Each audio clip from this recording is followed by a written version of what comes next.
Hi, I'm Professor Catherine Savini. I'm a professor in the English department. I teach writing classes.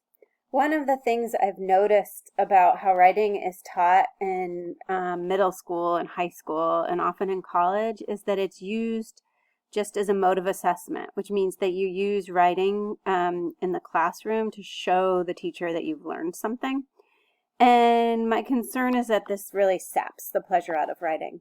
So one of my goals in teaching writing is to give students the opportunity to write for real world audiences about causes that they care about.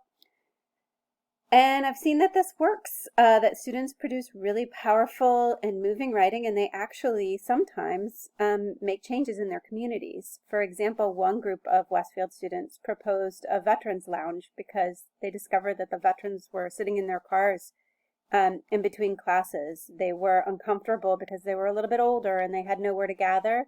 And sometimes other students actually asked them if they had killed anybody.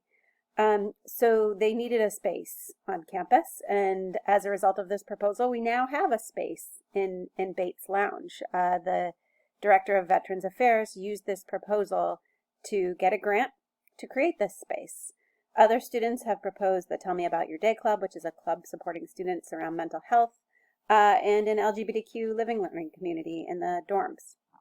So I just want to impart to students that writing can be really powerful and it can actually be enjoyable.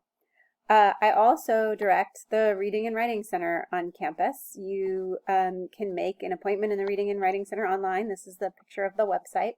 I encourage you to do so. And the other important role I have is that I'm a mom. I'm a mom of a 8-year-old boy, and I have a cat named Polly. So here they are, my 8-year-old son Quinn and my kitty cat named Polly. Quinn loves Polly, sometimes a little bit too much. I look forward to meeting you all and learning more about you.